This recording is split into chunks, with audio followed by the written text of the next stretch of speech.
Yo, welcome to the 23rd edition of the Transparency Podcast. It's 23rd edition. Did you say MJ? MJ 23. That's my favorite number, by the way. You know my birthday, March 23rd, but we ain't gonna. We already did that. You know what I'm saying? Celebrate. We already did all that. I go by the name of Big O, and I got my co-host here, Moody. What's up, bro? Man, I'm smooth, man. Glad to be back in the building. You know what I mean? We was off for a day or two, but we back. Yeah, most definitely.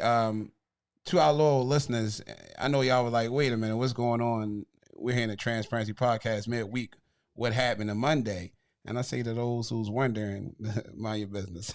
Nah, joking. Think life happens, man.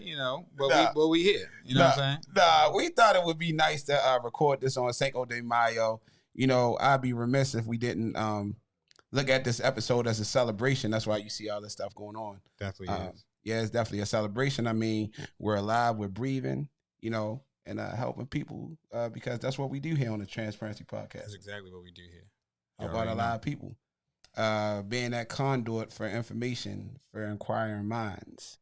But before we get into this show, Moody, what do we have going on at the Content Complex? Man, we are continuing to improve, to get better. We got, video shot here. We're shooting a video on Sunday. Yeah, Stony Marie in here shooting a dope video. Rap Freaks. That's gonna be look for that. That's on its way. Also had a hookah night here. Hookah night. Yes, that was Friday night. We had celebrating Dino's birthday, the owner of the Content Complex. We had a hookah set up, so now we are going to be offering hookah nights here at the Content Complex as well. Look at that. Big, right? And, this actually coming up this Sunday, we also going to have a celebration. We're going to be outside. We're going to have the DJ here. We're going to have food. We're going to have just good people coming out celebrating, Mother's Day weekend. Definitely. So Sunday is going to be a good week, a good day. We're going to actually still shoot here as well. We're going to make sure we do that as well. So we're going to have a good weekend, man. I know it's going to be a lot of celebration for the weekend. And continue to just do more content, man. We got the boutique still popping, of course, here. We bringing some new merchandise in the boutique. We doing pressing up shirts, of course. So we will have merchandise on demand. If you got your own logos, we can create your own, put your logo on it. We got to create your logo if you like. And we can also press it up for you right here at the spot as well. So, man, we just getting, it's just getting better and better, bro, to be honest. No doubt. Now, I do have a special announcement to make about the Diva Project through my cousin, Seda Lee. And it involves assisting juniors and seniors with some of the costs of their prom items, like such as nails, hair, etc. The young ladies, the good thing about this, the young ladies that was chosen, they had to maintain a really good grade, to go through this. But unfortunately, these are young ladies that, they live with their grandma, they live with, but they don't have that. And it sucks, man. We take those things for granted that, people sit there and say, oh, we're going to our prom. And there's some people that don't go to their prom because financially they can't do it. That's right, man. So the donations will be made to PayPal, Glamorous Faith, GLAMOROUS Faith 7, or Cash App, MAKAYLAAVA.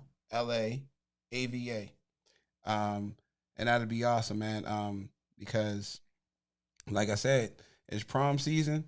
I see a lot of people looking jazzy. And it's out of control, man. Yeah. I was seeing pictures today. It was like these kids now in these days, boy. Yeah, I seen where they get this money from. I be wondering, like, sheesh. But sometimes hold on. He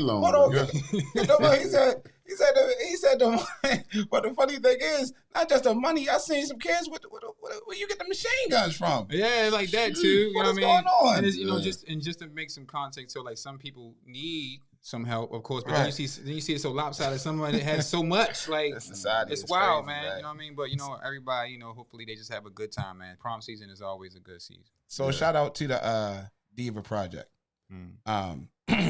So now to this topic. A lot of times as a culture, we don't realize how important it is to have certain things in life to progress to where we're trying to go until we finally make it to our desired destination. and we forgot our keys. So we're patting our pockets, befuddled and confused, looking pretty much like a nincompoop, right? Retracing our steps. A nincompoop. But the problem about retracing our steps is, number one, we're going backwards, and that's not a natural motion. We don't have eyes in the back of our heads, and we're not owls. It would require us, to turn our entire body around to fully see. Number two, we possibly can hit a detour that wasn't there previously in our travels, and in a multitude of ways, that definitely can hold us back.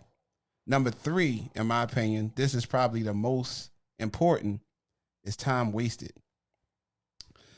Understand, from the moment we come, and speaking of Mother's Day, and the moment we come out our mother's womb, soon as we touch down, whether we like it or not, our human life clock start ticking. And of course, at that age, we don't know any better. So we get taught over time by our parents, guardians, aunts, uncles, friends, family, enemies, frenemies, life experiences, etc. And it's a lot of circumstances we'll have to crawl out of holes from the lack of respect of information. And this is an example, and this is no shade to, my parents, or any schooling or whatever. But I really didn't understand the importance of credit until I was in my mid-30s. Wow. That is deep. Yes, I'm being honest. It's the Transparency Podcast, transparent conversation. Yes, sir. That's a fact. Let's go there. No, that's like 90. I ain't gonna say 90. It's probably 75% of a lot of people. Yeah, but to be honest. And we don't like, it's like making money. I'm telling you, bro, it's crazy. I'm about to dive though. I'm not to admit it, but I ain't afraid to admit it. I didn't understand the impact of late payments, because we don't talk about it enough. We're sitting here, buying Jordan 5s. Just say Jordan 5s. Yeah. And if we add 2 zeros next to that 5, that's exactly what our credit score is looking like. A 500, pathetic. Getting deep. What's more concerning about this is people go on trips, say to Miami, blowing $2,000 in a week of not just money that we save, but tax money. And then we come home with nothing because we never been anywhere, and we act like it from time to time, and had that Jay-Z. Huh? That's the nature of being a Negro, Yeah, hey, but that's the culture, and we gonna go deep, bro.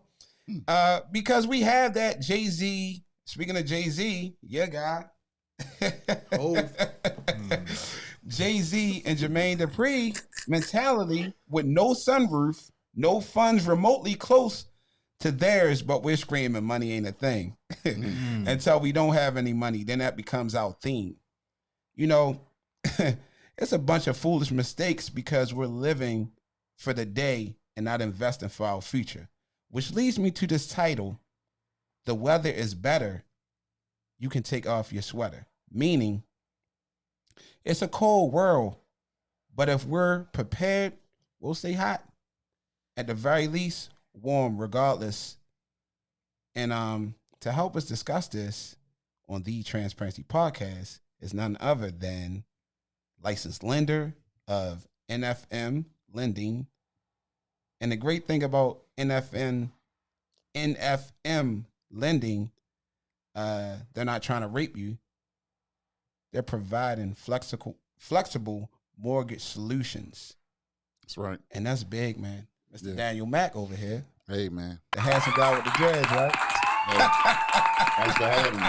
It's good to be here. No doubt, man. I talk a lot about a lot of things. So I'm ready. No doubt, man. We appreciate you being here. And also as partner, associate broker of the Eades group of R.E. Shallow, Realty, Investor, NIC. That sounds pretty impressive. The smart guy with the glasses over here. Nice. Try hard. Eades, how y'all brothers doing, man? Hey, wonderful. We're doing good. Thanks for having doing us. Good. Yeah, absolutely. It's good to be here. I've been seeing y'all doing y'all thing as well, so it's good to finally be welcomed and invited to the show. Nah, most definitely, man, because you guys are definitely on our radar. Because again, the transparency is all about. I mean, I know we like to have fun and things about that nature, but we definitely love to get information, for acquiring minds, because a lot of people want to know, but they're scared to ask. They're ashamed. So, like and that's a culture thing. And not only I would say intimidated, but also just unaware. Yeah, they don't know what questions to ask. What's the steps? How can I get myself financially stable to buy a home? All that good stuff. Yeah. But you guys go ahead and, I say introduce, talk about where your what got you into doing what you're doing, number one. Sure. And speaking of that, like, what made you want to get into this? Or like, how did you get into this? Yeah. So I don't know. I guess I'll just start. I'm Daniel Mack with NFM Lending. I've been a licensed lender now for the last 6.5 years. I first got my start at working at the bank.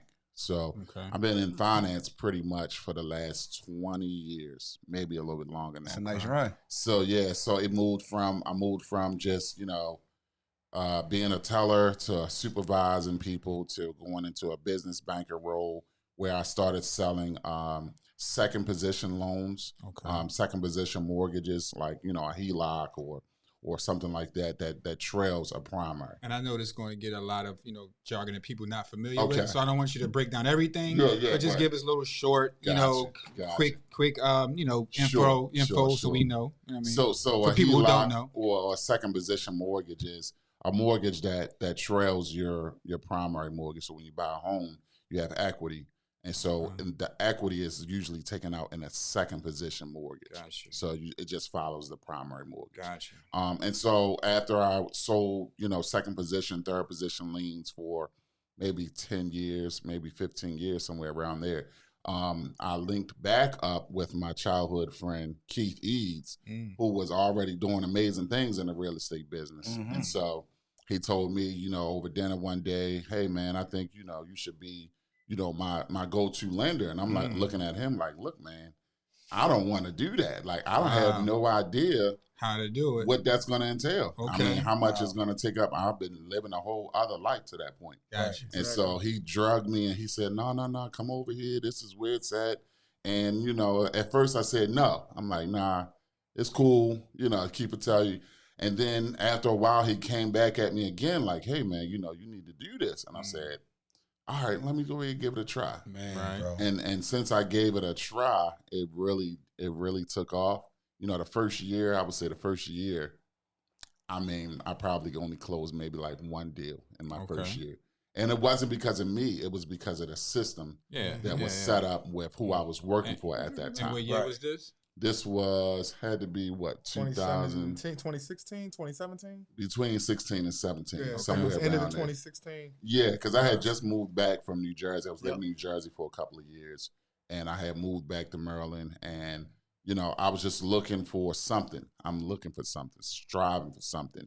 And at the time, my credit was shot. And I had come from a business and a financial background. So I had to get myself back in order before I could give advice to other people. Yeah, that makes sense. On what they should do financially so they can get their stuff together. And so from that point, we started moving into, becoming a lender, a licensed lender, and working for a major company like NFM Lending, who controls about $10 billion a year in mortgages. Hold up, we're not just going to slide past that. Yes, $10 billion. We're going to have to break that down, but you'll go keep going though. Yeah, so having the right company as an umbrella who's assuring you and giving you the the confidence and the systems that you need to flourish in this business is major. It's top of the line. Absolutely. It's actually second to none. Absolutely. If you work for a crappy company, to say it lightly, then you'll have crappy clientele. Right. You'll be a crappy person because that's what it's coming down from the top. Gotcha. So, just aligning yourself with a great company that allows me to do what I do to the best of my ability makes me feel like I'm a superstar and I can, sky's the limit at that point. And so, you know, that's how we got somewhat to here where we are right now. And you know what's crazy? Like just hearing that story, I thought it was fascinating because Keith always been that dude like that was like always smiling and joking, and everyone knows Keith like is a jokester. Yeah. And to be honest with you, I never seen Keith in a super serious moment, Yeah. but that was like your avenue. Like you was at a crossroads. Yeah. Where one of your best friends is just like, bro. Yep. And if Keith would have talked, I know how good of a talker you are. Yeah. You're very, very convincing. And I think it's fascinating that it took someone to have to convince you. Yeah. And it's because I couldn't see it. I Right. couldn't see anything at that point. I was blinded. I'm like, no, I'm not doing it because I had just came from a financial backing where my income was kind of capped. Right. Once you reach a certain level, it's just like, that's it. Right. So I was hoping that this wasn't that situation again. Wow. That's why I kind of got away from it, went back to school, went to college, got my degree, and I came back to finance because of him. And I tell him this every time. I tell him, thank you, because he saw something in me that I didn't see in myself at the time. It's beautiful, man. So touch on that. Let's Yeah. touch on that, bro. We're gonna definitely talk Yeah. about Let's that. talk about that. Go ahead, jump into Transparency. that. Let's go. Transparency. So yeah, I guess I'll start. Keith Eades, Eades Love Real Estate, Ari Shallow Realty, the Eades group of Ari Shallow Realty, and I've been doing this for 10 years now myself. I just like him, I was in a crossroads. I had just got married, and you know, Shout out to wifey too. Shout out to wifey. Yeah. Y'all always in the Bahamas. I mean, always traveling. You know what I'm saying? Everywhere. That's your best friend. They always somewhere. I'm sorry, bro. Sorry to interrupt. We had to Nah, shout it's out. cool. Though. Thank you. I Had to shout out. appreciate it. Mother's Day weekend. Mother's Yeah, Day. Give me some absolutely. special, Yeah. start. Like my fellas, Yeah. show you some love. But cool, good stuff. And so I was in a crossroads myself, looking for something. I kept getting good jobs, but I kept wondering why I wouldn't stay there. I was there like 2-3 years. And I realized that I remember I prayed to God and was like, hey, man, this next job got to be like everything. It got to be the one, or you got to give me something that I can do for myself, go independent. Yeah. And I worked at this company, CoStar Group, man, and that introduced me to real estate, to be honest. I got there. It was all about commercial real estate, talking to real estate investors, agents. And that was the thing. I talked to the agents and I was like, these guys I thought these guys had to have like a degree in all of this stuff. And then I realized that wasn't the case. And then Information, bro. Yep. And I, just like I said, just got married and I was like excited. I always knew I wanted to invest. 2 things I always wanted was a gas station and a bar. So just all my life, my brothers will tell you, and not just me, it was me and my brothers playing. My 2 brothers, Phil and Manny, we always be like, we're going to get a gas station, we're going to get a bar. For whatever reason, we just was like a gas station and a bar, whatever. Yeah. So I'm in CoStar, I got access to like every single commercial property in the United States. So I start looking at stuff in Baltimore and I seen something on Hamburger Street. You guys know I'm an avid Ravens fan, so I take that walk. And you love his Ravens. love my Ravens. You love them Niners. Yeah, I love the Niners. Since we was kids. Yeah, I used to love them Niners till we got the Ravens. Yeah. Okay, front. So Yeah, anyway. yeah, I couldn't leave home. I feel you. couldn't leave it. Couldn't leave it. Couldn't leave it. Couldn't leave he it. was Niner guy. Especially she was a winner too. She was a winner. The Ravens wasn't. They ain't look too good. You know what I'm saying? In '96. But I'm sorry. No problem. So I'm trying to buy this bar, Hamburger Street, and the guy that was there, we just got to talking. My cousin was supposed to come and check it out with me, and me and him, he was late, so me and him got to talking for like 30 minutes, and he asked me, "Hey, what do you do? Where he's doing his job. He's trying to really pick and see like, did this guy really got it? Has he got the money to buy this?" And I was like, So I told him, I said, CoStar Group, and it was like, oh, CoStar Group. It's a lot of people who worked there who was in because at the time it was like 2010. I started at 2011. We had the real estate crash. Had the real estate crash like, 2007, 2008, all of that. So a lot of those real estate agents and lenders left the industry and went to work for a company like CoStar because CoStar would hire you because you had some type of knowledge of the industry. Yeah. I just got hired, I'm just being honest. It was like, I just applied. I really just applied for like a lot of jobs and they hired me and I was there. But ended up being a blessing in disguise. Met this gentleman and he was like, dude, you ever think about being a realtor? You like to talk, and it was like a light bulb. Got to get the gab. You Yeah. got that. Yeah. And boom, Ryan Shallow, shout out to him, Ari Shallow Realty. I literally went and took my class, got like within 6 months, like, because I was working, took my class, passed, called him up, was like, hey, I got my license. What's up, man? You know, you still, you know, hiring or whatever? And he was like, absolutely. no, he said, I don't hire part-time agents. That's what he told me. And I was like, oh, yeah, all right. Well, I'm trying to come, you know, work with you, man. You said you got leads, right? Like, that's all I cared about. Do you got leads? And he was like, I got leads, man, but I really, you know, I'm getting transition. I'm, you know, growing my firm. I ain't really doing, I ain't got time to train them. And then I was just like, and then he said, go try Keller Williams, go try Long and Foster. He told me try all of my other companies. And I remember like going to class, you know, I did my thing. So like the teachers, I was getting the emails and the calls, and I would talk to them, and I just knew that's not what was for me. And I called him back. Was like, yeah, I called him. I interviewed, man. I'm ready to get started. And he was like, all right, I'm gonna give you a shot. And I was working in DC catching a train, MARC train. Mm-hmm. I would Blackberries was out. Right. I literally would get on the MARC train, put my headphones on, and call my leads from that whole hour on the train and then I would walk into work. It was like a 30-minute walk. So, you know, I would walk in and listen, you know, call leads, and I'd start, you know, hitting on the leads and start showing people houses and stuff. Yeah. I always tell people my first 3 years, I didn't even close a deal with a single friend or family. Yeah. You know, it was just all internet leads for me. Yeah. So, going in, you know, now I'm like 2-3 years in, Mack come back in town and everything. But it's funny though, we actually saw each other at a party, and he told me he was working back at the bank in New Jersey, and he was doing this photography thing. Like, I'm doing my thing on the photography thing, and I'm doing the second position loans at the bank. And we was like talking, like, I'm like, you know, I'm doing my thing with real estate. Maybe we can work a deal out or something like that. Then he finally came back home. He doing photography. I got houses to show, and I'm like, Mack, you my photographer. You know, did my headshot. Right, Mack had the DM Designs magazine. He put me in his magazine. That was a classic moment. You know, but then this guy, like, I'm gonna keep going because so then it took like a year. I kept saying, you need to be a lender. You need to be a lender.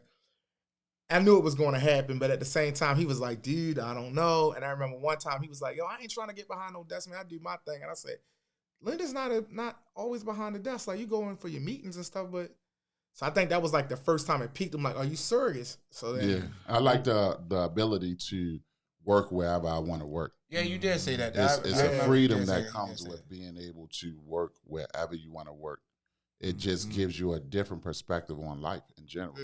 And so, not confined. Yeah, I thought I was going to be confined to a financial storefront again, because banks are storefronts. And so you have to be there at 8:30, 9 o'clock in the morning. Got to put the monkey suit on every day with the tie. Make sure that it's tightened right. Make sure, you know, everything looks good, because you gotta be in front of the people. And so I did that for so long. I did that for years, more than a decade, and I got tired of it. I'm saying, I know there's it's got to be something more for me out there than me just waking up, putting on the same 3-4 suits every week. And literally, that's what it was. A mix and a matching at that point. You know, different shirt, same pants, different jacket. And I'm like, look, I know I'm better than this. I felt like I was better. And so, you know, that's when he, you know, we sat down a couple times, and I kept resisting, but something in me said, this guy's real persistent. He's not going to let this go. So I said, you know what? Let me just give it a try so I could shut him up. That's what it was. You know, sometimes when people hit you so many times, let me just go ahead and do this. Yeah, you be like, listen, I don't want to do this, but I'm going to do it just so I can be like, yo, I told you so. I don't want to do this. No. Because you got to think, we cool with each other, right? So we want to talk about basketball, football, and everything in between. So we going to see each other. So then he got to shoot my houses. So I'm going to bring it up then. Bring it up when we hanging out. Yeah. But I didn't think it was hard to convince him, is like how you said. I know Mack. And me and him got a ready though. I wasn't ready to take that step. I was still stuck where I was at the time. So I don't think it was more so you pushing and pushing and pushing. I think you were just persistent with the conversation. Yeah, and we gonna get into that more about how we work deals and stuff. Yeah, because them conversations, I love the fact that a lot of times we don't have, like, I'm starting to the older I get now, I'm more I want to have productive conversations. Correct. You know, conversations that mean something. Like how we just talked about football a little bit, but I remember just talking about football. That's all it was. Football. This person make this million. This person make this. This person make this. This person make this. Sports and rap. What is it benefiting you? Nothing. Yeah. It's not. I mean, like, it's entertainment. It's definitely entertainment, but at the end of the day, these people go home to their families, and you're cheering. And as soon as they cut the TV off, as soon as you cut the TV off, you got children, you got a wife at home, or whoever. And still in the same mental space that you was. Right. Yeah. Right. So why not invest? I'm not saying like, because I know I used to be diehard, like, oh man, the next Madden coming out, this, blah, blah, blah, blah. Now, that type of stuff, not saying that it shouldn't matter, but it doesn't matter to that capacity. It's your entertainment. It's not Right. your life. It's just entertainment. Yeah. Exactly. It's you know not how to cut it off now. So I love the fact that you two had those productive conversations, kind of like how me and Moody had. We had a productive to get this started. So yeah. And I think it's good when, like, I can even tell off the jump you guys got chemistry, like I got matching energy. I know when to come in, and that's how me and him has been, like, since like 9th grade with one another. We knew each other since 6th grade, but like clicked up and was like, and it was just like bouncing off each other since then. We used to throw parties together. Yeah, we so that was one of the reasons why I was persistent, because I was like, man, we killed it throwing parties. We make a lot of sense. Having house parties as kids, and we had kegs at our parties. I remember that. We was doing crab feasts.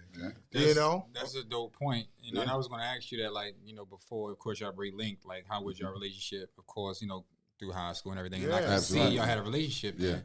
And then, of course, you still, when he brought it up to you, you still maybe had a little bit of like, I don't know, man. You know what I'm saying? Because that's where I just came from. I was literally just trying to do that. Keith, I'm like, I just did that. Right. And I'm like, it's different. No, you're at a bank. You're a lender. Like, I remember doing all of that. And you're like, So speaking of that, like that leap of faith, because I'm a spiritual guy. I think that, you know, when we take chances on things that we're not sure about, for sure, you know, but if you feel something familiar, you might go for it. But sometimes even if it's familiar, you might not think that still might not be the best thing, because you don't want to be in that area thinking like, oh man, it's just cool. I'd rather see, because some people will go with a more, not saying professional, not saying you wasn't professional.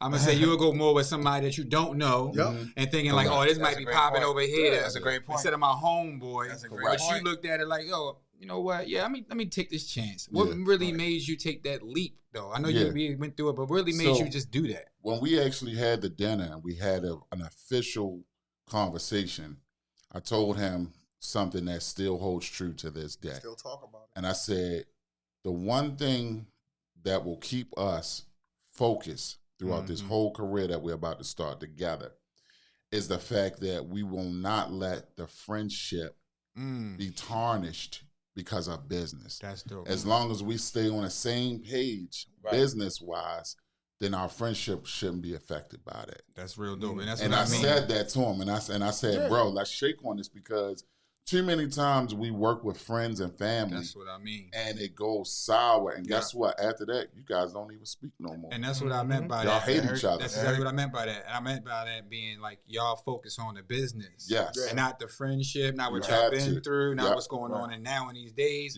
Y'all focused on getting that business right. And he was already on his game. He was already there. He was already on his game. And he just brought you in like, man, look, I got these things going on. I think this will be beneficial for you and us. Correct. Let's go ahead and make that happen. So shout out, man. This guy. Absolutely. Thank you. Man, look at y'all, man. And then one of the big things that I heard Keith said, man. Because he believed in you. Yep. But the big thing is that prayer, bro. That me purposely, me definitely, I pray about things heavy when I'm going to, whether it's like, even now, like I'm talking about even a relationship I'm in, like everything, the job that I have, like the new, different journeys, even the Transparency podcast, even when Chaz reached out to me about coming together, like I prayed about that heavy. Yeah. And I think, I feel like the Holy Spirit will talk to you, and you'll be like, oh, this is the right thing to do. This is definitely the right thing to do. Yeah. Sure. With everything. And like I can, like how Mack was saying, and you walking with conviction. Like you know for a fact, like this is even like dry spots, because you're gonna hit the dry spots. You are. Oh, you know what I'm saying? You're gonna hit them dry spots, but then like, man, it's still walking by faith. Yeah. It's still You gotta walking do the work. by faith. You gotta gotta believe, you gotta act on it. And I think sometimes people use the word faith loosely. You know, like not just praying and saying God, and like you said, you hit the dry spot, and now, no, you have to still make the effort. Consistent, Like the consistency is what gets you through it. Right. I was just talking to my agent today, and she had a situation with a deal. We had to flip it, and she was like, I was like, listen, flipped it to another lender, and it's been a little rough, but I was like, you're gonna get this deal because guess what? You're working it, you're making these things happen. Yeah, You can't stop. Them things fall in place. Like and to be transparent on a transparent podcast. Like when things, a lot of times people will say, if it's too easy, something ain't right. For me, if things are falling in place and they aligning correctly, that's that power of that prayer. Yeah. That thing is falling, like, you know what I'm saying? It might not, like, everything is not going to work that way. But sometimes God look at you and be like, you know what? Sometimes he give you a layup. I'm going to give him a layup. You got to be able to recognize it. Yeah. You better duck this. You better not be no, what's his name? McGee.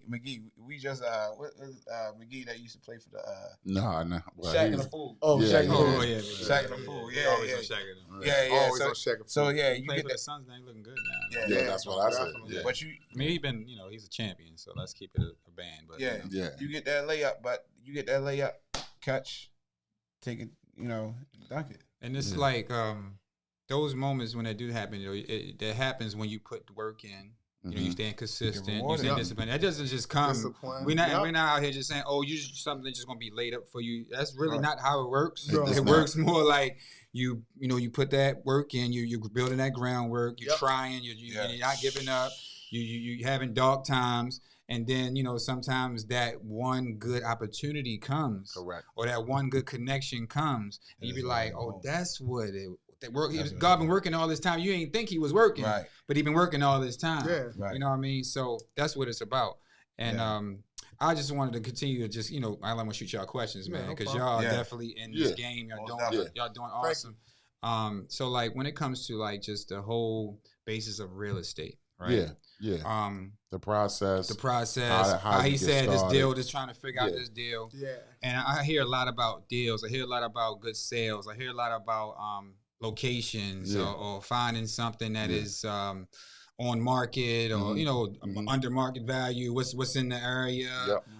What the property values are in the area, and stuff like that. Yeah, we So, can touch like, on that for sure. Right. So I'm just trying to throw something out there. What's one of the things that a person should do that hasn't bought a house yet or looking to get a house, and they don't have a lot of money saved or so forth, but they do have something, maybe $2,500 or something like that. Sure. They got, we don't even tap into their credit score. They just got some money and they want to buy a house. What's the first thing do you do when they come towards you to try to figure out that? You just said we're not even going to tap into the credit. That's the first thing we want to tap into. Go for it. Listen, that's a good point. So credit is the most important thing. When he just started the podcast, so I'm talking about at 30 XYZ, like I didn't take his credit serious. I mean, that's the first thing we're going to do. It's funny. I'm glad we did get into it because people call the realtors first most of the time, and I just send them to the lenders. So, being transparent, y'all might want to call the lender first. Just being honest. Yeah. Get your credit together. So if I'm out there, so you're saying if I'm looking for a home, I should find a lender first. Right. Like the lender is the most important part in the sense of, and I'm not saying, they're the bank. It's the way you go for it, right? And I get why everybody do call the because people look for houses, be like, oh man, I want this house, and call the real estate to find you a house. But here's the thing, and that's the reason, right? It's good to connect with the realtor though, as well. Yeah, I was going to say because you need to be able to navigate what you need to do first. Yeah. And usually you'll see the agent before you ever see the lender. That's the fact. You'll see the agent because he's out or she's out in the street looking at houses. So she's visible. He's visible to the average consumer. Because that's the normal way to go about it. Correct. It is. That's what typically people contact the agent and say, hey, I want to buy a house. And at that point, that allows the realtor to make the connection. Because that's what happens. Gather they information. send you to the lender. Like every time you contact the realtor, I got to see my lender. Right. Yeah. Even before you look at a house. Buy anything without money. Because we can't take you out without a pre-approval. Right. You can't, and with that saying, like so most of the time when I got questions I have to ask them because also your lender don't want you selling them crack. That's true You too. know, and not saying like in a bad thing. Like they don't mind people that they know there's a project. Like that job kind of is to help you go get and you want to database things and keep in contact with these people who are just was ignorant and didn't know what they was doing with that credit. So, I start the process typically asking them questions like, "Hey, what's that? When that lease is up, what do they think their credit score is?" And what I do like nowadays, I think helps is the credit commas and the credit wise. I think sometimes people take them a little too serious. Right. I think I do. Yeah. I look at it. I like it though, man. I think it's I that's look at good. my credit every single day. You're supposed to do that. I'm not saying it. I'm just saying don't. I got it. I just like to keep it real. I want people to sometimes be realistic. Get the press looking at it though. Yeah, and that's a good thing, and it should, and that's awesome. But yeah, that's awesome. But the real numbers is going to come from him. Yeah. Okay. So don't get what you get hurt. See on Credit Karma or Experian or TransUnion or Equifax is a mortgage pool. Okay. You will never see that on the consumer side. That's the difference with what you're going to see with me. You're going to see that mortgage pool, and it's going to show in mortgage inquiry. Okay. You can't get the true score if you don't have a mortgage pool. Okay. Because that has the most weight on anybody's credit. Okay. So what would it? So to understand that the mortgage pool, like, explain that more. So you can look at your credit 1,000,000 times on Credit Karma with no hit to your score. I got you. The moment that you get a mortgage pool, then it registers as an inquiry that you had a mortgage pool, which is a different credit score because it's not a mortgage pool on your consumer report that you can see on Credit Karma. And most of the time, they are only affiliated with one of the Credit Karma, not Credit Karma, one of the credit bureaus, correct. Either exactly. TransUnion or right. And you'll notice that it'll be like Experian. when you really look at it, it'll be like through Experian, through TransUnion. So you're only getting one pull where the lender's going to pull all three of them, and your middle and then score. we do the average of all three scores. Oh, they average. I thought it was your middle score. It's the middle score, but it's typically the average of your three scores. So, because I know when you apply for a loan, or when you go get a car, or you go do something, certain businesses pull from a specific bureau. Correct. But when you go for a house, you pull the whole joint, all three, and then you just and then it's an average of those three. So whatever the middle score is, that three out of those three is considered the average middle score. Okay, that's the score we use. Some scores are higher, like you may have TransUnion that says 720, and then your Equifax could say 600. Right. And then whatever that middle score is the middle one between the two. And then you use that one. And we use that one. It's called worst case scenario finance. So why does it go? Cause I'm trying to understand why does it go if you have the same credit, or is it different qualification? I mean, not qualifications, but different agencies score you differently. Okay, I got you. So not every bill that's on your credit report is being reported to all three bureaus. I got you. Too, Okay. So you might have a car note that's on a reporting to 2 and a credit card that's reporting to 1. Yeah. Right. Okay. You see what I'm saying? That so makes those it different They bureaus fluctuate. are going to have a different relationship with you. Okay. Right. Yeah. Yeah. That's big. That's good info. Yeah. Because I did pull recently. I've been through the process, of course, and I have a home, and I've been educated, but I want to get into purchasing more houses to own. I want to own some more property, investment in properties. Correct. I want to have commercial properties also in the future. Yeah. But I want to start somewhere. So for me,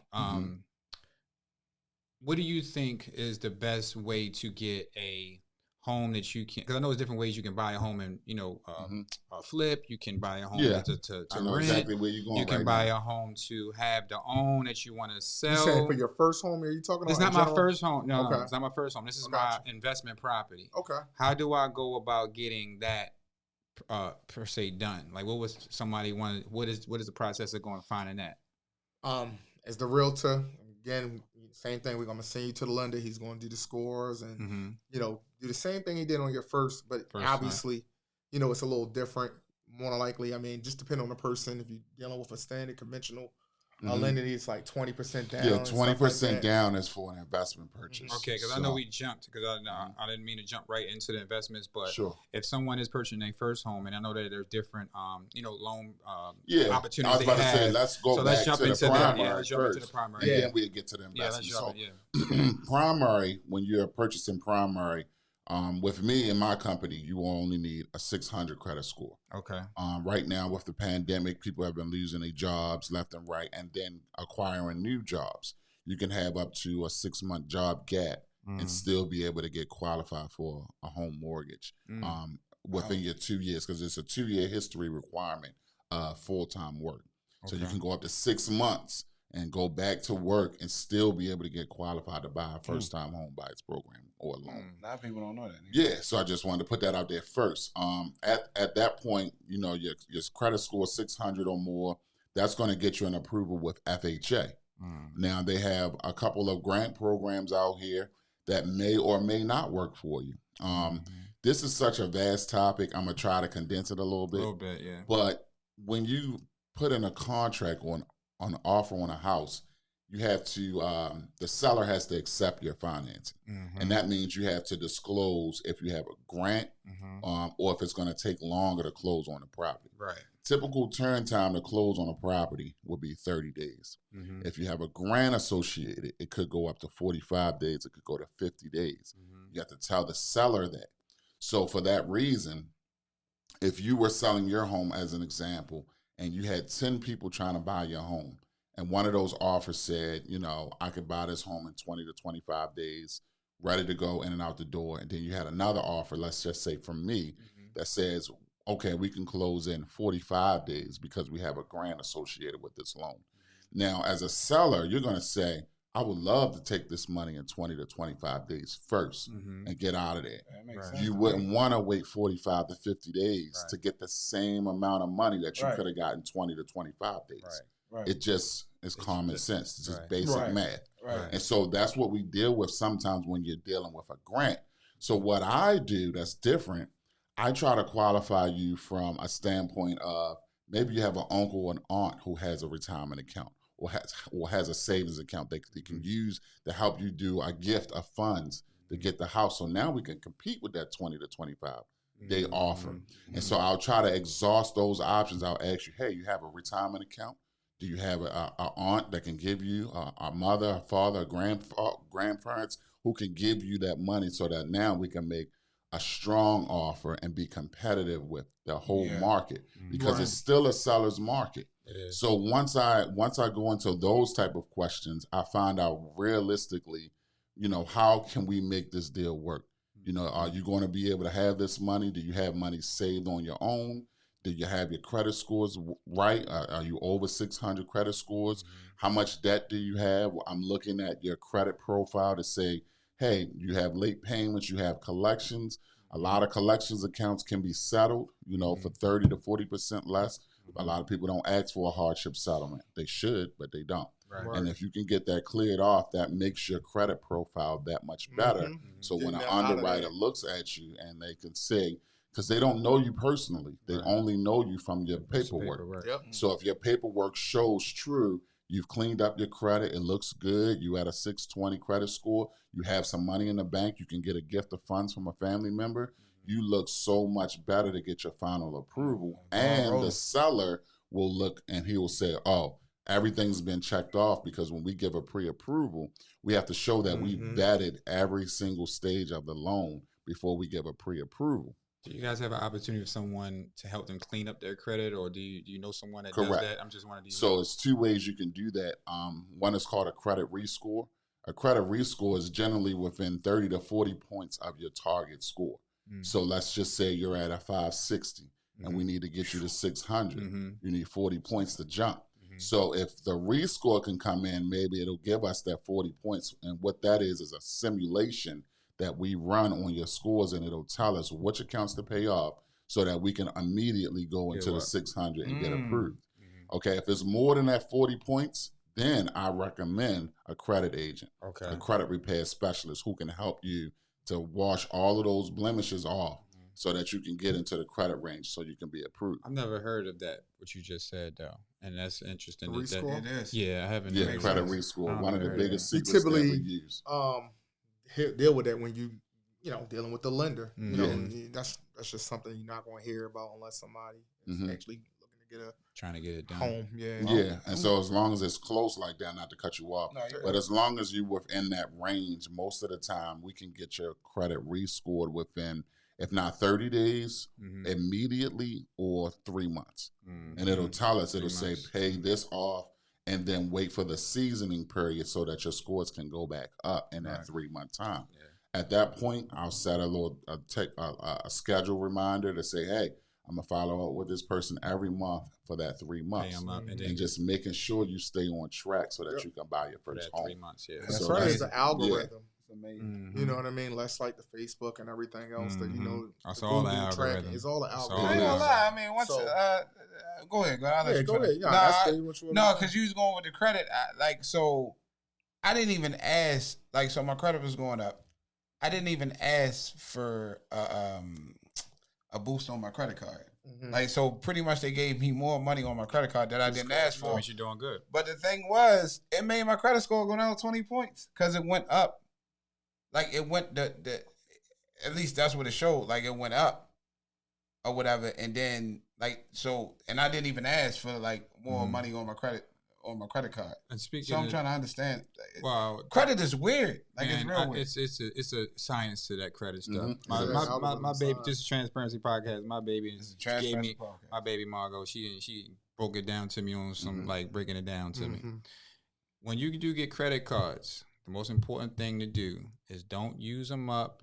The percentage wise, how much you use them is important. Yep. You use them more than 50, It's 30%, right? It's 20, 30%. really, well, it's 30. 20 is even better. Yeah. 10 is better than that. Right. So let's say you're doing, gas, you're just using it for gas, Yeah. or you buying a shirt or something or whatever, just for $20-something a month. The most important thing is to keep paying on that credit card every week. So if you spend $50, put 20 on it a week. Put it back. Yep. Just put it on I get it. every single week. Put $20 on a week. So it's tricking the system, Yeah. saying, oh, he can make a charge and then he can pay it Yeah, right right back. off. Right. Yeah. He's Mhm. paying the charge and he's paying it right back. You Mhm. do that for like 3 months, your score gonna go up. And not to Because mention, it's thinking, because that- you're tricking the system that is and true. play it and that's pay true. it That's before true. your I noticed that. and Okay. pay it before your actual due date. And Yeah, don't pay I'm the never late minimum. on Try that. not to pay the minimum, No, but I pay pay it more before the than the due minimum. date. And just That keep makes paying sense. up on it. Just That keep, makes don't sense. don't max it. Don't go Yeah. past Right. that certain percentage. Yep. Keep that percentage low I mean, and if just you keep paying. gotta on go 50, 60, just be able to pay it Pay it off. off, yeah. Like, that's just the That- key to it. That's Yep. crazy though, because sure. Pay it off. you making a good point about that, because not even knowing I was doing it, I was doing it because I'm just like, bro, that's hard to pay. Just say Mhm. $400 in one sitting. So Right. why not just break it down into 4 weeks It or 3 weeks? You know what I'm saying? And Right. pay. Your limit is important though. How much You know what I'm saying? how much $100 that- here, $100 there, how much $100. that- So you're yeah. doing it every week. How much I'm that doing it every availability. week. Yeah, how Mhm. much is your available balance? How much do you have available?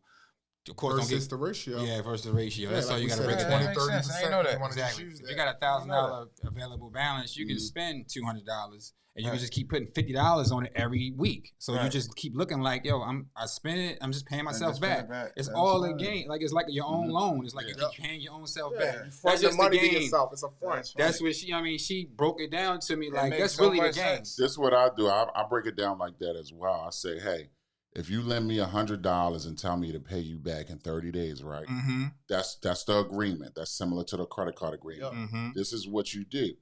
If I was to pay you back $100 on the third day out of that month, would you give me more money that same month? Mm-hmm. Because now my credit's great with you. Mm-hmm. Right. Because you Right. told me I Give could it pay back. you in 30 days. Right, but And you I get it gave every you third. it in 3 days. Right. Okay. Okay. Exactly. It's the same way with credit card usage. It is. Yeah. When you have Look the it up. money and they give you $1,000 and you spend $1,000, you pay that person back or the credit company back in 3-4 days. They're gonna beat your door down to try to give you $2,000 Yes. because they know now that you have a great history and you Yeah. financially I responsible. pay all my stuff Exactly. on time. That's how it I goes. pay them on And time.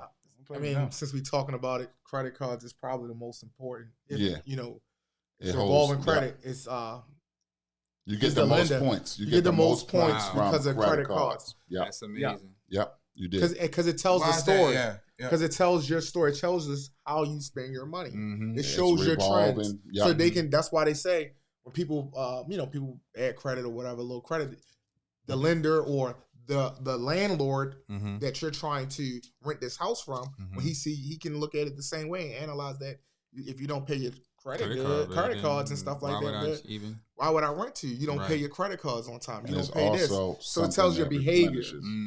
You know, and that's the thing. It's the revolving thing. It's like, oh, so it's not like a car loan. It's installment. Right. The car payment you're paying back. They never give you more money. The credit card, when you pay them back, they give you more money. So they give you more points. That's a good point. You're not going to get that many points by just keep paying your car note. I mean, you do it because you're supposed to be responsible. On time, right. I'm not saying don't. You pay all your bills on time. Let's just get that right. That's first and foremost. That's first and foremost. Yeah. Right. Or before time. Exactly. Yeah. And that's really important too, because like we was saying earlier, we've grown up. And the society, you know, a lot of us haven't been educated about none of this, you know. So while we're hearing this on Transparency Podcast, hopefully this is helping you. Even if you heard it before, hopefully you continue to keep, because you can always learn this again and again and again. I don't care how many times you hear it, it's going to sound good. It all sound good. So like, you know, like you were saying in your opening, you know, we haven't been just accustomed to this living style, you know, of just saying pay your bills on time.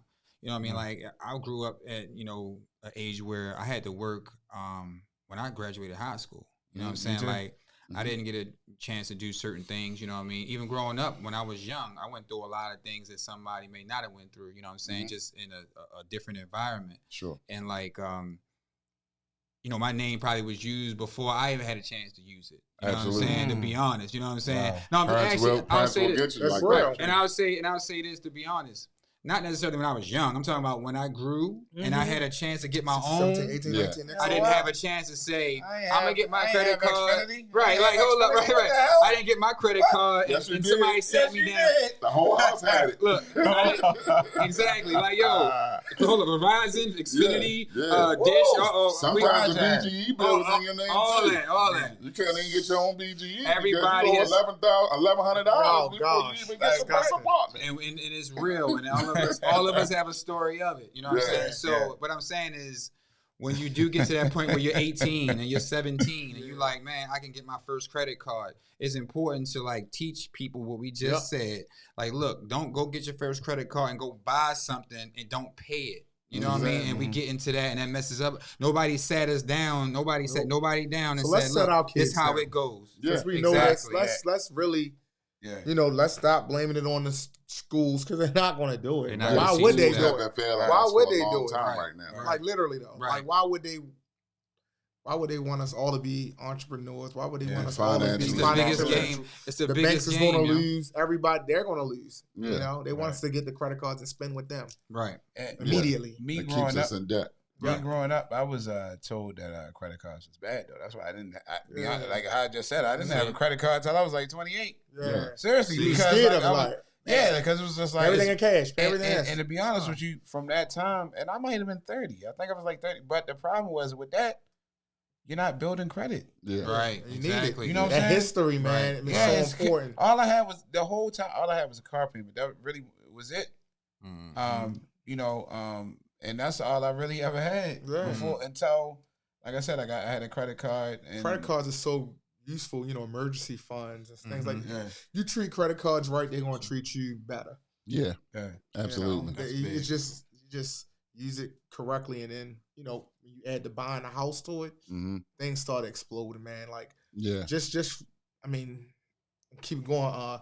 Just thinking about how, like you said, 2017 we got started. Some of our clients right now that we work with that had the bad credit and things like that, I'm seeing them now buying another home or getting an investment property or taking the equity out, you know, because they have understand the principles of credit and home ownership and are reaping the benefits, which is like, I mean, it does something for me. I'm so passionate about it. So what is the pros and cons of renting and, you know, being a homeowner? Because a lot of people are like, that's the way our options here. That's the way our options. I just saw this recently on like social media. Somebody was like, you know, is it even worth buying a house? Because you buy the house, you know, you build with all the responsibilities of the lease. When I live in my apartment, I call the maintenance man. Yeah. You know, and I dig that, but it's nothing like buying a house. Like like it's like consummating your marriage. To be honest, like you that feeling when you at that settlement table. That's why you see us with the thumbs up and the smiles. Hey, you know, and those clients is they feel incredible. And like I said, what I was just getting into was, hey, I'm starting to see clients. I've been doing this 10 years, taking advantage of home ownership and getting that credit together and building their empires, buying investment homes, buying vacation homes, anything, because it's like I think home ownership is so important, and it helps you see that. I think this book right here. Oh, starting over. No, you're good. Oh, okay. This tells a lot, and The Color of Law. I mean, it basically talks about how America basically kept us out of the home buying. Yes. And now we're here to help you guys, to help our audience understand that you have to purchase a home. It is the American dream, because a lot of times it starts a lot like I bought my home and then I became a realtor. Yeah, so the benefits of purchasing a home, you get to file your taxes on it, you get to grow equity. Let's just think about it. You get to custom it. At the end, when you rent somebody's house or you get an apartment, at the end you better paint that wall back the same color that it was given. That is Absolutely. true. You can't alter the kitchen. Nope. You can change your home, and for the most part, that payment going to stay the same for the next 30 years. Or That go is true. lower if you if you refinance. refinance. Right. And you own it, and also you're appreciating the value too. Exactly. If Absolutely. you add stuff to the home, if you're doing upgrading You the home, custom-made it the up. value of the home is going to continue to grow Correct. and go up. And So you take can, care of and you your can pull stuff. that out for any reason. Cash out refinance. You can do it for vacation reasons. You can pay for college. You can do repairs in your property, and it all is based on the asset, which is your home. Yep. So I was taught. Matter of fact, my grandmother died in 2016. So Rest in peace. R.I.P. Yeah, R.I.P. So she did. My mom made a big scene about her refinancing a home because she didn't know. So, but she made it seem like, and again, this is information for somebody like inquiring minds. Like I don't know, but she made it seem like that it was a really bad thing that she refinanced a home and pretty much No. Took all the equity out yes. in her old age. Yeah. So, So talk about she that. took all her money out to survive for her last and dying days. Yes. And said, guess what, family? Peace. You guys. Hey, she earned that, right? Your family may not made no money off of it, but guess what? That's her home. But that makes so obviously you want to leave your family stuff, but it's situational, and that's what he was just talking about with the cash out refi and things like that. Like, you got it, and that's what the benefits that the home give you if you work it right, just like credit. I've seen people start their businesses off that refinance, having that cash to go ahead and start a clothing line, and start people anything. actually buy, like you're saying, they buy an investment home by pulling out the equity in their property.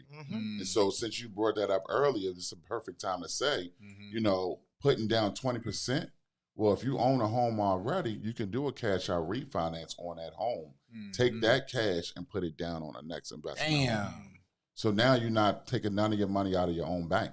That allows you to stay in your wealth position, where you're not using all your liquid cash to buy another asset that's going to make you more cash. Pulling that money out, that's a very good topic. We're going to talk about that more off. Here, just to get more into that. Okay. Because pulling that money, like you was just saying, like a lot of people, like you're saying, pulling the equity out, like someone owned a home for that long time, they invested in it, and you're able to pull that money out like that. It's your money. And you can do what you want as far as that goes. But then it's important to do that. But also if someone like, even if anybody, growing older, they should have some life insurance policies, some annuities. That makes sense. That makes sense. Some other type of finances for their family. So they can do that when they get older. Like, this is mine, but I got my life insurance for you. Yeah, for you. You know what I'm saying? That's the goal. Because I ain't struggling. Yeah. I saw that on that makes sense. I saw that on one of the, one of the guys that, one of these spots that talk about, finances and literacy and everything like that. But that's was like a plan to do. And I always appreciate about that's why they do the reverse mortgages. That's what it was. Yeah, the reverse mortgage. They living off that. I'm lying. I mean, that's what it was. That's what it was called. A in a reverse sense, it's a mortgage. refinance, right? It's just a different type. You just can't. If you sell, die, or move, then you have to pay that money back. As long as you don't sell, die, or move, then you don't pay a mortgage. You actually get a check. Yep. They give you the money that's in equity so that you can live and pay the rest of your That's bills. what it was called, a reverse mortgage. See, I lied on See, we learn and we Which is a good thing. It's transparent. Like I said, on the transparency part. Like I said, we're gonna talk a lot more. We're giving them the genius right now. We're giving them the genius right now. So for These the are the dummies, jewels of real estate. Jewels, right? So for the dummies that, like me, So instead of reading real estate for dummies or buying a house for dummies, you're gonna holler at us too. Yeah, right.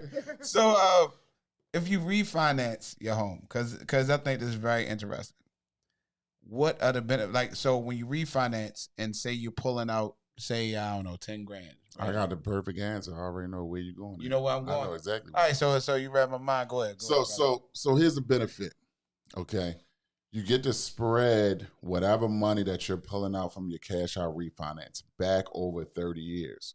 The benefit of doing 30 years again is because if you decide to sell it, you still make your money. Mm-hmm. Why not take a lower payment over 30 years off of your refinance and then sell it if you want to move? So when you refinance, I don't want to cut you off. So when you refinance, right, say you've been paying for 10 years and you refinance. Yeah, you go back to a 30-year mortgage. Okay. So you pull out, so you can't go nowhere and pull out $50,000 without paying an astronomical monthly payment. Mm-hmm. You do that with a refinance, your payment is not going to be nowhere near as high because the interest is low. That's true. If you get an unsecured personal loan for $50,000 from your bank, your interest rate is going to be no less than 15%. Dang. Now you do a cash out refi and pull out the same $50,000, you're getting that 5%, 4 to 5% interest. Mm-hmm. Okay, so make sure. So you rich. You're rich, if not rich, but you know. I'm saying it's all on how you use it. You can get it out and be able to. It's better for you to take the cash from your own asset than to go into the bank and say, "Hey, I don't have nothing to secure this loan." You have no asset to secure the loan. I've seen people don't. That's why. That's why. So that's why they do. Not to cut you off. I'm sorry. Go ahead. That's why they do like say your car. Like they use your car as a collateral. Yeah. Correct. Right. But a car versus a house. Yeah. What's going to get you the best bang for your buck? $30,000. Yeah. Right. Your house worth $300,000. Yeah. Right. Yeah. So if you don't pay that bill, they're gonna come take your house. And you ain't gonna let them take your house where you lay your head. Hey, going back to the benefits of owning a house. Guess what? They gonna come. If you renting and you don't pay that bill, you going to court in 15 days to 30 days typically. I know this pandemic got people not paying their rent, sitting in the house, but let's get back to reality because things is really getting back to normal. But if you go through a hardship in your house, you might can sit in your house for 6 months to a year, 2 years. Correct. And figure things out. Then probably get a loan modification with the bank because guess what? You went through a hardship. So to prove it. So what is the So this, whereas though they're gonna kick you out because they put you in their apartment or your house. So they don't care about your hardship. Sorry, kids, your mother, your father. They don't care about none of that. And plus, it's more so of that's 30 years of a commitment. They're gonna put new carpet down, change the locks, and bring a new family in there. Exactly. And continue that money. And like, I'm not saying people should go foreclosure or anything on that house. Yeah, but that's what I say. So what's you own a home. You know what I mean? Like you own a home, it has so many benefits. It's never renting is never going to be better than owning. Never. In real life, like my boy Jay Morrison said. Right. In real life. Yeah. Speaking on that, like going back to like what we were experiencing, what we were trained, like, other cultures have been taught this. They've been taught that since a kid. Exactly. So they've seen it. Bro. How it goes, Absolutely. Right? So like what we're saying right now can really set people up financially for years to come. Right? No idea. So we're going to go make sure your credit is good. If you got a credit card, pay on it often. Don't max it up. That's going to get your points up. That's boom. Yep. If you got chances, pay all your bills. Pay your bills. Get your credit up. If you can save some money, create a budget, save some money. If you're able to purchase the home, put some money down, you get a good credit score, you'll be able to help them out. Boom. Absolutely. So now you got a home. Like you say, if you got a home for this certain amount of time, you want to pull some money from it, You got it for us. You know, you paying it off. You paying it. You know, making Absolutely. sure your payments are correct, and you're improving the appreciation of Yep. it. Yep. You can pull some money from that. Correct. Right.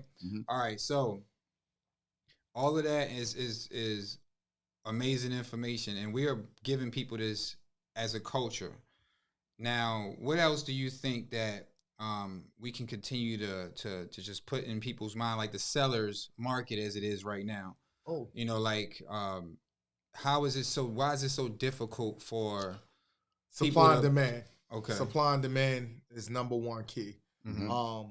It's more buyers than there is homes out here. And why is there so many buyers right now? Because they never built enough homes in the last 10 years.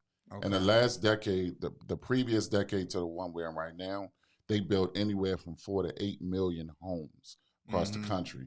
The last 10 years, we've only seen a number of less than 1 million homes that were built in the last 10 years.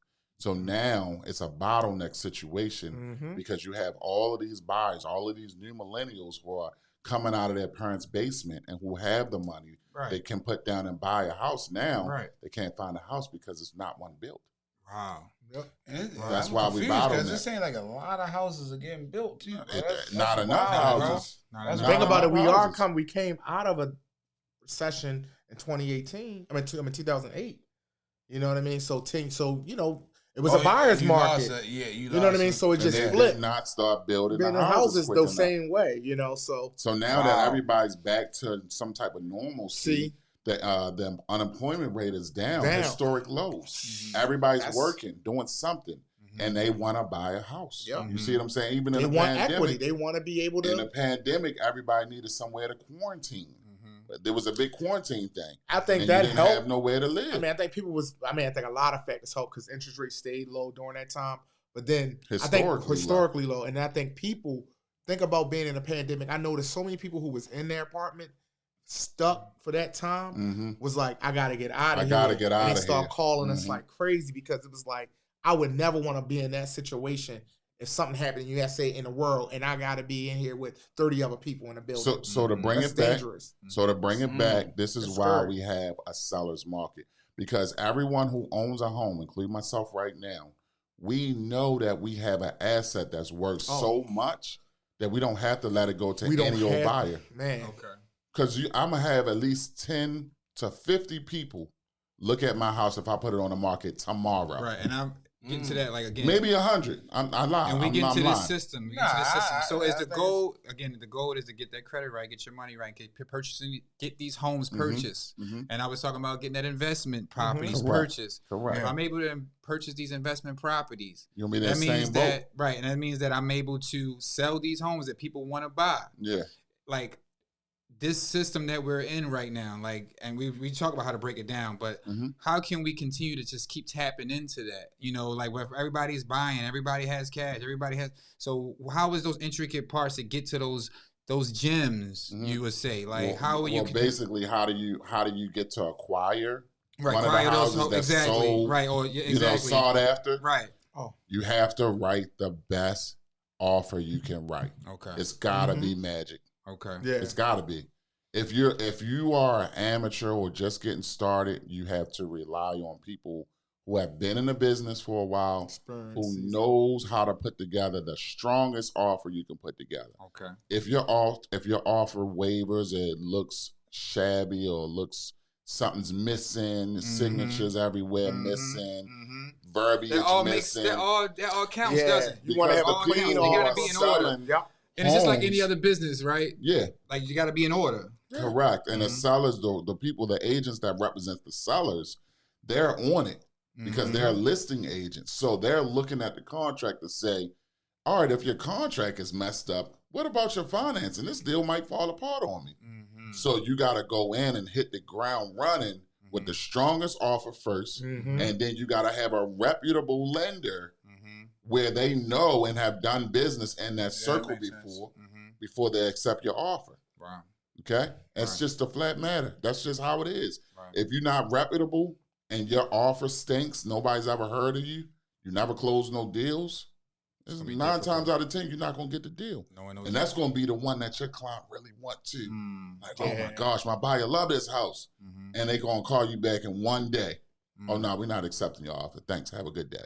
Wow. And sometimes you got to have those tough conversations with your clients. You know, definitely in a market like right now, we're talking about the seller's market, just letting them know, you know, we're going to put in our best offers and, you know, we're going to set it up like this.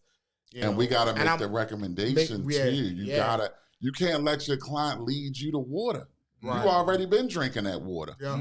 You've been drinking the water. So if your client coming and you telling you something that you know is not going to fly, you got to redirect them, let them know based on this experience, this is why you should alter this. The comps, you know, I don't have a problem. We about to make the offer. I get Mack run the numbers. I do the comps. I do the comps first, then have Mack run the numbers, and we collaborate on the offer. Yep, collaborate because on the offer. I have and we always make experience than the realtor.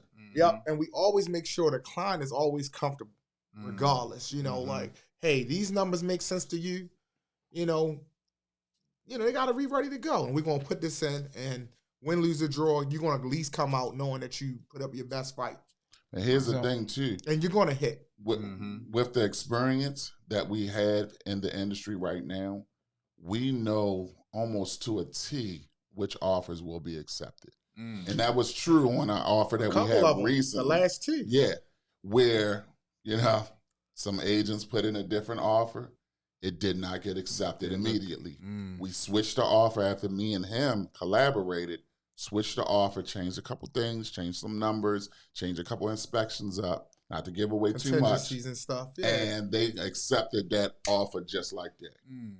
Because we knew that the first offer wasn't going to get accepted just based off of experience. We just felt that it was funny. We was like, hey. I emailed him when he sent me the real? offer. It's a different client though, right? You saying no, we just had 2 offers that we end up getting. And I feel like when we and him, like, we get like on some, I'm not going to say mad scientist, but I feel like it's sometimes like, we just know it. We just know, you know, like I said, we vibe good. Experience, man. Yeah. No, he sent me something that didn't look right. He like, and I immediately said, hey, is this your offer? Right. He know what I do. Your offer? And he responded back, no, this is not my offer. Okay. Yeah. This is someone else's offer. Right. Okay. I had to let the client lead because sometimes the client's got to get let down.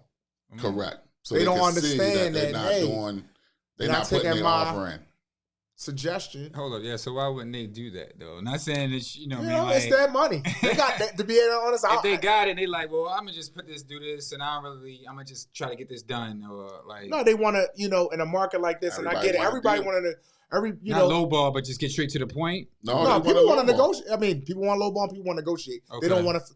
People feel like I don't want my best offer to be my first one because just in case. Okay. This is not a just in case situation right now. No, not in this. If you want it anyway, if you really want it, you get your best. You have to go. Ain't no playing around. And I'm gonna play around. And then even with clients, right? So, and I love this part because I've probably seen $10,000 homes I'm in.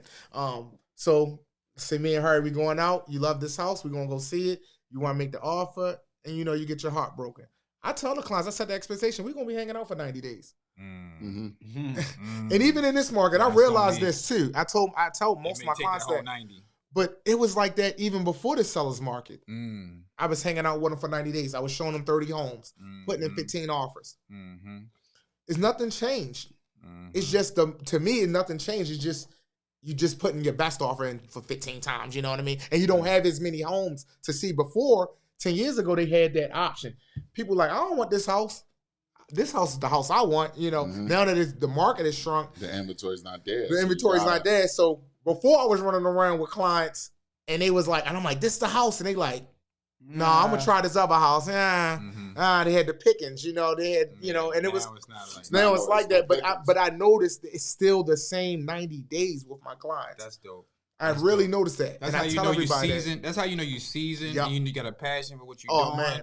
And it's really like a test to like your experience. Yeah. You know what I mean? So and I can respect that. I think agents not saying good agents can't own a home or whatever like that, but when you go through that process, you feel a certain you can relate to that client. Even with investment, I've been through the investment process. I've been through the wholesaling process. I've been through, the reconstruction process. So even with my clients that I'm helping do a bathroom or whatever, sending my contracts over there, I can relate to them. So that's where that trust comes in, and I make sure things get done. Always be closing. I got a question too about something specific about the wholesaling of someone, let's say, no cash, no credit, right? I'm finding sellers, right? Yeah, and I'm finding. This is what they call. Look, I don't know. I want to know what this. I want y'all to break this down a little bit because I've seen this. I've heard about this. I know. I don't know about it, but I've done some research on it.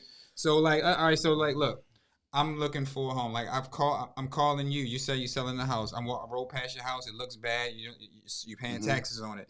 Okay, I want to buy this house from you for $60,000. I get you on the phone. You want to agree to it. I want to get you under contract.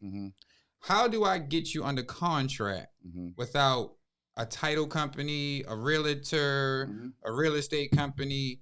How do I get that? And how contracts are available for people to have? I know that. Yeah, online. You can just get a contract and you can have it full. Contract is a contract. Right. So if I get the contract, right, I write my name on it. But how do I get the title's company name on it? Is what I'm wondering. Once the contract is signed by you and the seller, you take it to title. Okay, so the seller signs it.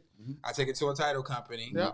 It could be any title company, correct? Yeah, it have to be something. It's a title company. Whatever. And they're going to review your contract. And they're going to look at it. And they're going to look at it. If they think something is shady, they're going to tell you. They're going to call y'all because they're lawyers. And they know what they know what they got to do to process it to the city or the state. Right. They county. So they might call it, if they want to work with you, they might, they're going to tell you what you need. So that portion of it, how do y'all feel about that? And like, is that a way to get cash quick? I know that's what I'm saying. Like, is it feasible? Does it happen often? Like, yeah, I mean, he would see more of that transaction more so than me. Yeah. But what I can tell you about what I know about that, a lot of sellers and stuff like that are a little bit more savvier than you think. Meaning, they want to see asset statement.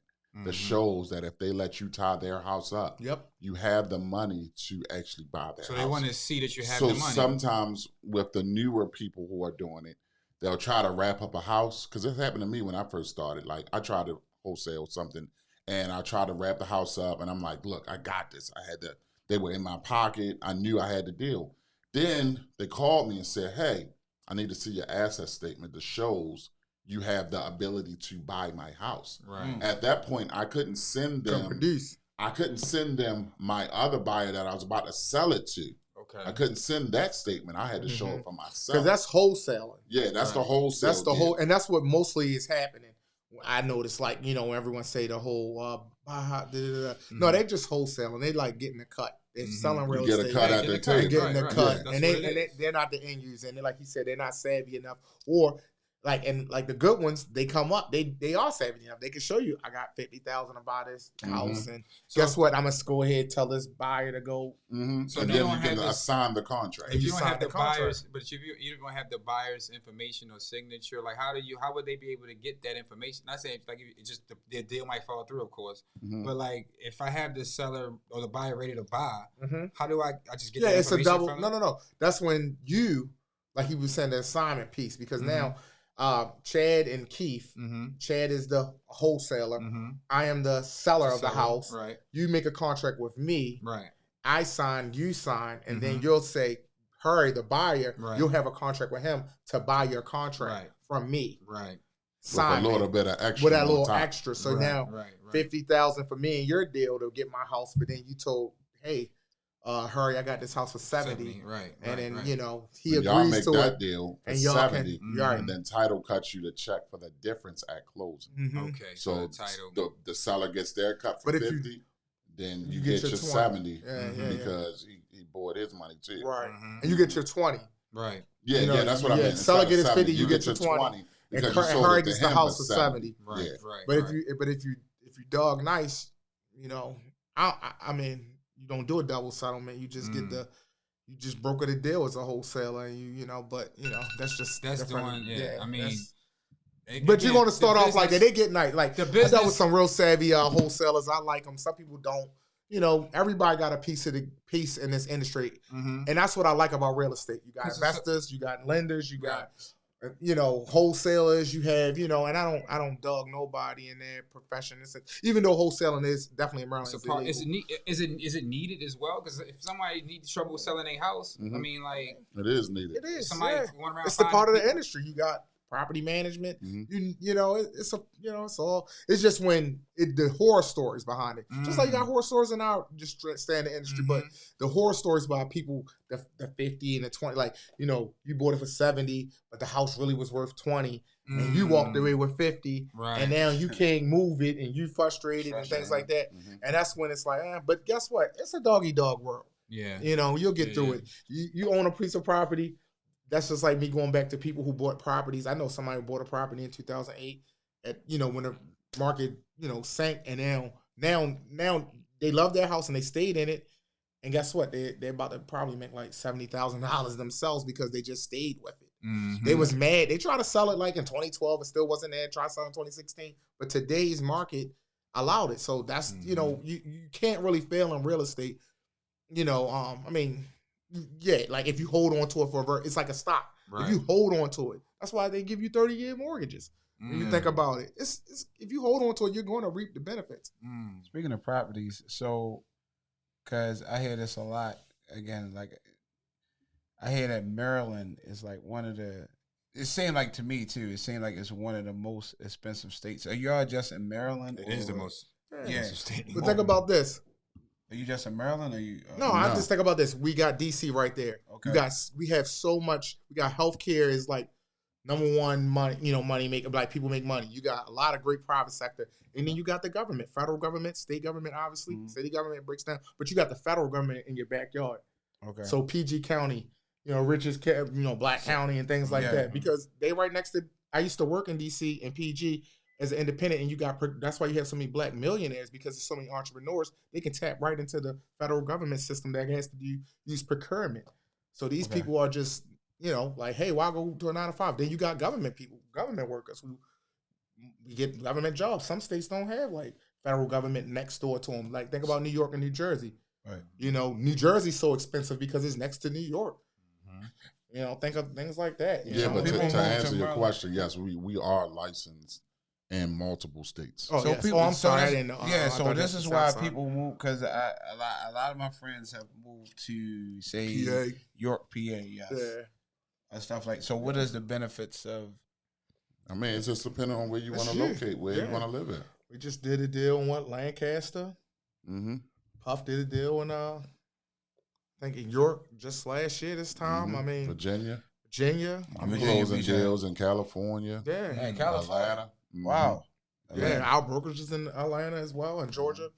I mean, we have the DMV. We pretty much got that one on lock right now. So, we doing a lot in this market right now, and we're able to still, get contracts. And despite what people are saying, we still have the sauce, and we are still, progressing. Yes, Mack and Eades. Yeah, Mack and Eades. Nice. Yes, sir. For it sure. gets no better. Like a Thanksgiving dinner. You know what I mean? We going. Do our thing, and y'all noticing, and it's a lot of people doing that thing. You know what I mean? Yeah. I love it, man. I just love it. Definitely all us being from Randallstown. Yeah. Doing like this thing right here is like crazy, to me. Like, sheesh. I remember when Kev was first posting it. I'm like, man, and seeing it develop. Yeah. Like I'm totally inspired, man. I told you this is my first podcast. You know what I mean? So I'm not. I like to let everybody know, like, I'm inspired by y'all just as much as y'all possibly, inspired by me. It doesn't matter, absolutely what you do. You know what I mean? And I just think, we had a great childhood, and we got so many entrepreneurs. Right. We got so many people who just getting money, just like 9 to 5 in it. Right. It's just crazy. And it's like, let's keep it going. I say we finally take our shot before everything wrap up. Take the shot. Yeah. You know what I'm saying? Yeah. Thanks for having us. Yeah, on the 23rd, man. MJ. Yeah, Cinco de Mayo. Cinco de Mayo. Yo, it's the 23rd. Real fast. Episode and it's Cinco de Mayo. So look, I work with a lot of Spanish people, right? This blew my mind, right? I went to them, I'm like, happy Cinco de Mayo. They looked at me like I was like, they looked at me crazy, bro. They don't fuck with Cinco de Mayo like that. But that's isn't that Mexican? I was wondering why you was saying it. No, but they didn't. She said that made me feel stupid. I felt like a dipshit, to be honest with She you. was a different country. It's a Mexico Right. holiday. No, Mexican holiday. she said it's just a Mexican. Yeah, it's just right. so they like from El Salvador, like, Right. okay. Guatemala. Like, yo, I'll drink Modelo's every night. What are you talking about, boss? So there we go. Yeah. There we go. Yeah, But yeah, I'm proud of y'all, man. Proud of seeing y'all. Yeah, thanks. Woo, yeah, Thanks that was a for rough having one. us. Man, Because it's always good seeing somebody that you grew up with flourishing. Yeah. You know what I'm saying? It's only but a handful of people that I've seen that went to school with us that I'm just like, man, they look like they struggling with life. You know what I mean? It's only a handful. You know what I'm saying? RIP to the people that did go to Randallstown that passed away earlier, whatever they went through. But to see different people, Randallstown, Milford, Woodlawn, wherever you went, you know what I'm saying? We all know each other. Yep. And to see people doing well or trying to build off of something is very, very inspiring. It is. Absolutely. I definitely appreciate you guys coming into the Transparency Podcast. Absolutely. Thanks for having us. Bomb. Man, for sure. Yeah, people need to hear this information.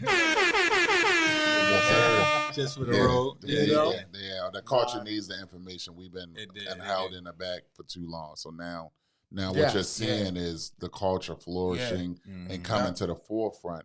And a lot of the times, I'm gonna just say it, we just better. Yeah. Why do you think they had to hold us back? That's why. Yeah.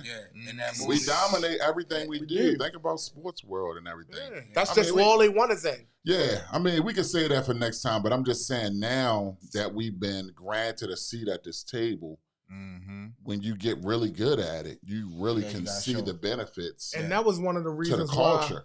why I was so persistent about getting him in the game. You know, nothing against my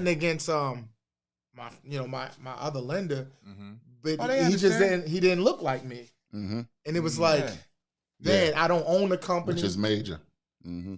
And I'm just like, and I'm getting my people, and he was a thoroughway. I always tell Mack, he taught me a lot, my other lender, before, you know, me and Mack hooked up. And I say, man, but I just kept feeling like, man, and that just, when he came back home, it just was like, I knew it. But it was like, dude, I need to get somebody like me to help me out. We got each other back, and we gonna look out for our folks. And it's been working, man. Yeah, it's been like really I said, working. We're growing the team.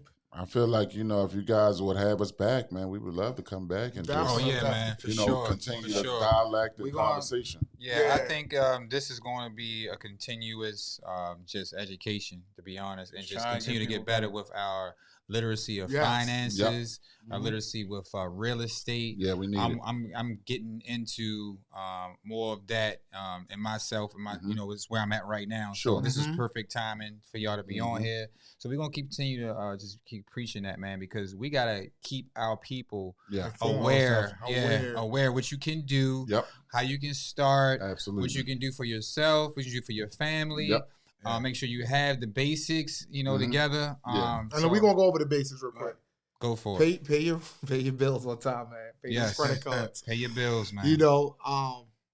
Those two things. Just pay your bills on time. Save some money. Yeah, save some money. Regardless if you can get a grant or not, it's only benefit to you. Like, we work most of, I would say not most, but like 50% of our clients is using grants, and we're not opposed to it. But when you put your money, when you put your skin in the game, it feels better too. It feels better, and you're going to get what you want. You got a better chance of getting what you want. That absolutely makes sense. Whereas when you got extra contingencies and stuff, people this man phone keep going off, man. He busy. I don't know why he ain't put it on vibrate. I thought I did. I got all these alarms. We know where the hell he at. Busy man. So when you getting those properties, when you getting grants, and of course we're gonna be wrapping up soon, but when you get those grants of properties, you can't rent those out, correct? You can only You're not rent supposed out. to. Yeah, I'm glad. Before we wrap that up, that's good, because people don't understand. People think grant is free. Yeah. Grant comes with stipulations. It can come with a higher interest rate than what Mack can provide you with, or any other lender. Because guess what? The grant is saying, hey, I'm going to give you this money, but you got to take my interest rate. The grant might say, hey, money back. Yeah, that's how they continue to give the grant. Or it might say, hey, you can have this money, but guess what? You can't rent your house out. And if you do choose to sell it within 3-5 years, we want our money back. Because we're here to put you in a home, not for you to act like an investor. Less strings attached when you save the money yourself. Right. Buy the house that you want yourself. or get a family member to help you, or use Right. your retirement account. So don't use it. I'm not saying you don't have to use grants, but it's good. You have to use it. Use it. Right, but We you're gonna saying get it done. it'll I be say best. use it if you have to, and or save up like how Keith said, because at the end Rainy of the day, days, all of that. at the end of the day, it's almost like going to a car. I was gonna say a car dealership, and they say, okay, we can put you in this car. You know, it's a $30,000 car. You don't have to put no money down. But you come there with like 20 stacks. They like, oh shit, we can put you in this Tesla. What's up, right? So it's investing in yourself too. It's investing in in yourself, and you got to be disciplined. I think that's my thing. Yeah, and if you expect, I mean, that's my thing, Harry. Man, I always give you your props on the weight loss, and every time I'm trying to do the same thing. I go good one time a week each month, and then it's discipline. It's the same thing. I can tell you about finances and buying a house, but he might can tell, yo, weight loss, Keith, you got to do this. And I know the principle. Most of the time, I think we know it. We just don't take it serious, or we don't sacrifice. Don't be afraid to ask questions. Yes. You can follow Daniel Mack at what's it? It's D-Mack the lender on IG. Don't be afraid to ask him questions. Absolutely. Keith Eades is Eades Love Real Estate. Just follow, and these guys are on my page. Yeah, we closing deals currently right now. And I'm gonna see a lot of you guys at the 2002 RHS reunion come August, man. So is it 2002? Yeah, Did I graduate? No, I graduated 01. Sorry. Still can't pop up. The men's around here popping up. Hey, why not? Let's make it all a reunion. Hey, you gonna are we popping up? You wouldn't get looked at you wouldn't get looked at as the old creep ass. 1 year, bro. Nah, you know what I'm saying? 1 year. It's 1 year, bro. Now we can start joking. You like right behind me. Now we can start joking about it, right? Look, remember how the old dudes used to pop up at the school? Man. Yo, we like, yo, shorty bad. Yo, I won't go there. I'm gonna kick with her. But then the old dudes coming up there with the Lexus, with the rims. You're like, yo, what you doing up here? What your old ass doing up here, The yo? box Chevy pulling up. Get your old ass out of here, man. Yeah. Yo, you graduated last year. Why you here? Taking all our girls. We like, God damn. You know what I'm saying? They be like, I go with yo. I go with yo. That's almost like the real estate. That's almost like the real estate. You think about it. He got a car. He got a car. Hey, I'm going to ride with the guy with the car. You got a bike. You know what I'm saying? You got a bike or you got your feet. Right. You on your feet. Cool, man. Yeah. Transparency podcast. It was a pleasure, man. Appreciate y'all, man. Yes, sir. Keep this up, man. y'all. Like I said, it's my first go around, but I feel great, man. I think you guys doing something amazing and positive. Appreciate you, man. Let's keep it going, man. I can't wait to look at the next episode and see who the next guy says. Yeah, that's what we here to try to make people better. Moody and I and Mack and Eades, man. I'm glad y'all came. So I hope that y'all enjoyed and loved this podcast. Please like, share, and subscribe. I go by the name of Big O. I got my man Moody here. You already know. Mack, Eades. And this is the Transparency Podcast. Transparency.